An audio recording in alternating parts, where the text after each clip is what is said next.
Today, the land we call India was not always India. There were no borders, no flags, no cap. Thousands of years ago, this land was filled only with forests, rivers, mountains, and small settlements. Humans lived with nature, not against it. People lived in tribes. Their world was only as large as their eyes could see. There were no maps, no countries, no politics. There was only the struggle to survive, hunting in the morning, stories around the fire in the evening.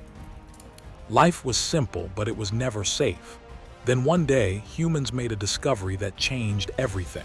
Farming. When humans planted seeds for the first time, they unknowingly planted the future. Farming taught humans to stay in one place. And when humans settled down, civilization began to move forward. Farming meant surplus food. Surplus food meant more people could survive. The population began to grow. And when population grows, settlements grow. Villages were formed, then larger villages, then towns, and towns meant wealth, stored grain, livestock, trade. And wherever there is wealth, there is danger, because wealth attracts attackers. And this is where the idea of protection was born. The strongest person became the leader. The bravest warrior became the protector. This is where leadership began. First tribal leaders, then village chiefs, then rulers of cities. This change was slow but unstoppable.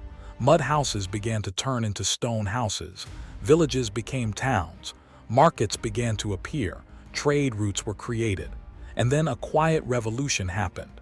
Coins began to be used. Writing systems developed. The idea of administration was born. India had entered the transition from a tribal world to an urban world.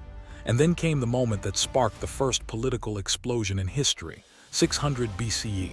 At this time, the land was filled with kingdoms. They were called the Mahajanapadas, 16 powerful states. Each state had its own king, its own army, its own currency, its own pride. The land had become a giant chessboard, and every king had only one dream, to become the greatest. This was not a story, this was reality. And now the kingdom that would change everything was about to enter the story. Among the Mahajanapadas, a silent race was underway. All were powerful, all were ambitious. But one kingdom stood apart from the rest. Magadha, present-day Bihar, the future superpower of its time. In the ancient world, geography was destiny, and the geography of Magadha was extraordinary. To the north flowed the Ganges River, a natural highway and lifeline of trade. To the south lay dense forests filled with elephants, the living tanks of ancient warfare. Nearby were iron mines, stronger weapons, stronger armies.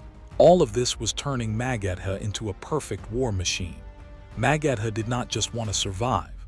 Magadha wanted dominance. And then a name entered the stage of history. Bimbisara. When he became king, he was only 15 years old, while most people are still searching for direction in life. This young boy held a kingdom in his hands, but Bimbisara was not just young, he was wise. He understood that not every war is won with a sword. Some wars are won through relationships, some through diplomacy.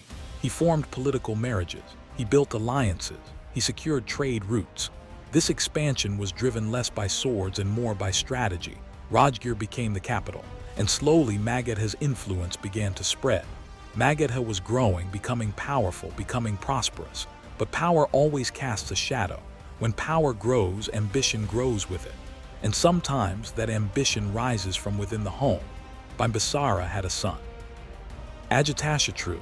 He had everything: royal blood, palace, army, the future throne, but he did not want to wait for the future. He wanted the throne now. History repeated one of its most painful patterns. Father versus son. Ajatashatru rebelled. He imprisoned his own father. And there, inside the prison, Bimbisara died. One of the earliest royal betrayals in Indian history. Magadha was becoming powerful, but its story was about to grow darker. After Bimbisara, Ajatashatru took the throne. He ruled not with guilt, but with ambition. For him, Magadha was not a kingdom, it was a mission. Expansion. He strengthened the army, built new war machines, constructed massive forts. And then began the storm of conquest. Kosala fell. Anga fell. The Vriji Republic fell. One by one, kingdoms disappeared from the map. Magadha was no longer just powerful. Magadha had become fear. The first superpower of the land was taking shape. Time moved forward, and the Nanda dynasty entered the stage.